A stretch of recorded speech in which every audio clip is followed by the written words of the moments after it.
Hello दोस्तों, जय हिंद, वंदे मातरम। दोस्तों, बहुत बड़ी अपडेट आ रही है इजराइल से। दोस्तों, इजराइल ने याहिया सिनवर, जो कि हमास का कमांडर हेड है, उसको मार दिया, निपटा दिया। अभी ब्रेकिंग न्यूज है, 1 घंटे पहले ये कांड हुआ है। दोस्तों, कहा यह जा रहा है कि याहिया सिनवर के मारे जाने के बाद में हमास ने जितने भी इजरायली जो सिटीजन्स को कैप्टिव बना के रखा है, अपना बंधक बना के रखा है, अब उसको छोड़ने की तरफ इजराइल की एक और पहल सक्सेस हुई। और अब उनको छुड़ाने के लिए इजराइल की अब जो कोशिशें हैं वो डबल तेजी से चालू होगी, ये कह रहे हैं इजराइल के डिफेंस फोर्सेस। और इजराइल के फॉरेन मिनिस्टर ने ये कंफर्म कर दिया है कि याहिया सिनवर मारा जा चुका है, उसका डीएनए सैंपल्स के साथ कलेक्ट करके, और ये जानकारी अमेरिका को भी दे दी है। दोस्तों, इस बीच इजराइल से क्या अपडेट हुई है? दोस्तों, पिछले 24-48 घंटे के अंदर दोस्तों हम देख रहे हैं कि फ्रांस के साथ उसकी अनबनी बहुत ज्यादा बढ़ चुकी है। फ्रांस के अंदर में डिफेंस जो एक्सपो होता है उनका, उसमें इजरायली जो काउंटर होता है उनको परमिशन नहीं दी गई है, उनको बैन कर दिया गया है। और फ्रांस के जो मैक्रोन है, इमानुएल मैक्रोन, उसने इजराइल तक को ये कह दिया कि फ्रांस की वजह से इजराइल का देश बना है। सोचिए, उसने ये भी कहा है कि यूनाइटेड नेशंस ने तुम्हारा देश बना के दिया, उसी यूनाइटेड नेशन को तुमने ब्लॉक करके रखा है, और उसी यूनाइटेड नेशन के लोगों को तुम मार रहे हो, पीस कीपिंग फोर्सेस को।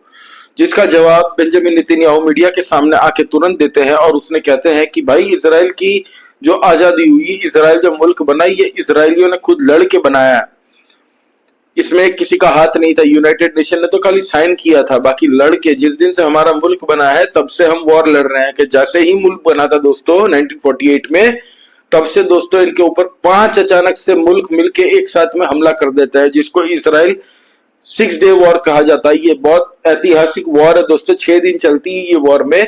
इसराइल 5 दुश्मनों को हराता है ही नहीं है, सिर्फ हराता है और उनकी जमीनें ले लेता है। बाद में सारे जो 5 मुल्क थे, ये लोग हाथ जोड़ के सफेद झंडा लहरा के बोलते भाई हमें हमारी जमीन दे दो। तो इसराइल डे 1 से लड़ाई लड़ रहा है।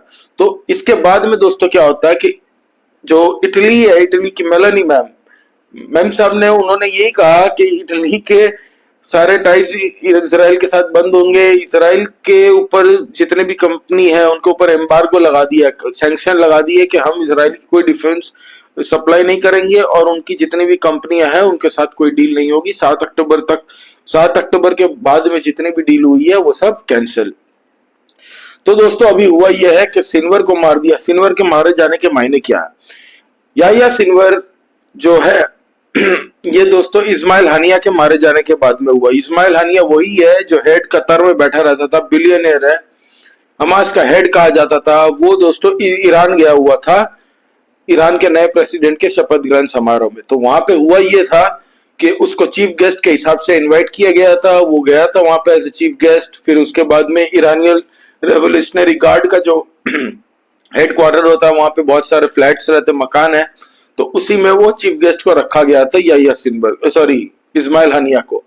तो वहां पे उसके फोन आता है, और फोन जैसे ही वो उठाता है, फोन ब्लास्ट हो जाता है और वो मारा जाता है। उसके बाद में ये याहिया सिनवर आता है। याहिया सिनवर के आने के बाद में दोस्तों हुआ क्या है, मैं बताऊं आपको। जो इजरायली हॉस्टेजेस थोड़े थोड़े करके हमास छोड़ रहा था बीच बीच में, या गाजा में जो इजराइल के सोल्जर्स छुड़वा पा रहे थे उनको, वो थोड़ा कम हो गया था। इस्माइल हानिया क्या कर रहा था? बदमाशियां ज्यादा कर रहा था। यूनाइटेड नेशन के सामने अपना प्रोपागेंडा टूल जो होता है उनका, वीडियो मशीनरी सारा लेके, वीडियो बना बना के वो सेंड कर रहे थे।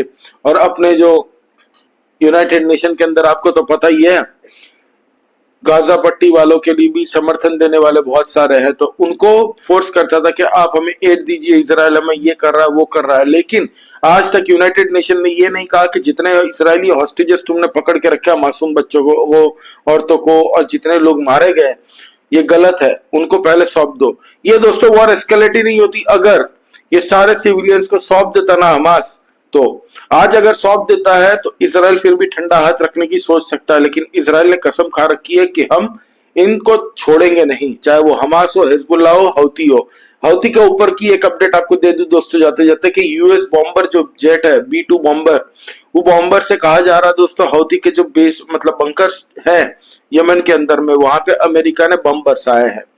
थर्ड जो मिसाइल डिफेंस सिस्टम है अमेरिका का, थर्ड सबसे कारीगर माना जाता है दोस्तों इसको, बैलिस्टिक मिसाइल को रोकने के लिए, वो 15 अक्टूबर को इसराइल के अंदर उतर चुका, लैंड हो चुका है नवेदिल इजरायली एयरबेस के अंदर। और दोस्तों कहा यह जा रहा है कि इसके साथ में अमेरिका ने अपने 100 यूएस सोल्जर्स भेजे हैं जो कि ये थर्ड सिस्टम ऑपरेट करेंगे, क्योंकि अमेरिका ये किसी को नहीं देता। जो नहीं जानते मेरे दोस्तों उनको बता दूं कि थर्ड सिस्टम ये है, एक फुल स्पीड से आता है, वो इतनी स्पीड से 8,000 10,000 किलोमीटर पर आवर की स्पीड होती है इसकी, मतलब किलोमीटर नहीं माइल्स की।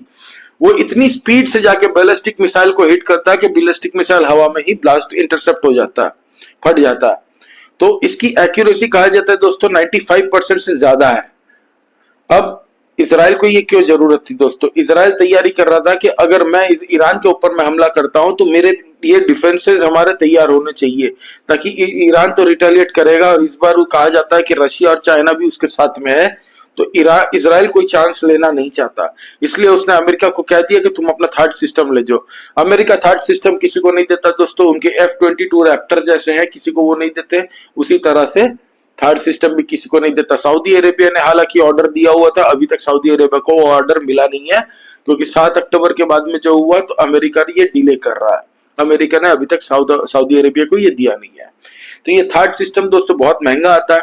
इसकी जो 6 यूनिट होती है, जो पूरा होता है रडार सिस्टम से लेके, एक जन एंगेज करता है, एक जन लॉक करता है टारगेट को, एक जन लॉन्च करता है, तो ये सब लेके 6 होती है। और इसकी कहा जाता है दोस्तों पूरा एक बेड़ा जो होता है उसकी कीमत $1 बिलियन है। बहुत महंगा सिस्टम है दोस्तों अमेरिका का।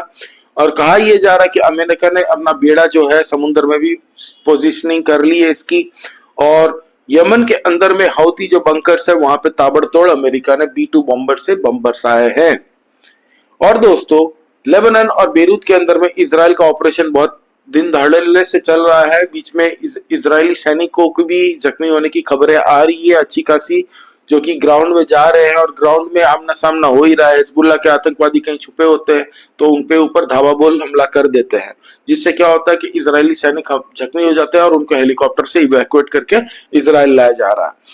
और उसी दरमियान बेरूत के अंदर में ताबड़तोड़ इजरायली हमले में बहुत सारे लोग मारे जा रहे हैं। वो लोग जो है वो हिजबुल्लाह के मोस्टली कमांडर है। यूनाइटेड पीस कीपिंग फोर्स अभी थोड़ी प्रेशर बनाने की कोशिश कर रही है इसराइल के ऊपर में।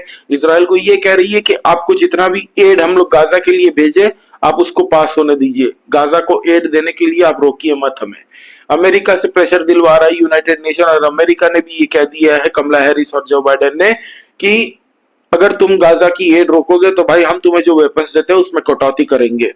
तो ये अभी तक की सिचुएशन। अभी थोड़ी देर में नेतन्याहू प्रेस कॉन्फ्रेंस करके सबको बताएंगे कि याहिया सिनवर निपट गया।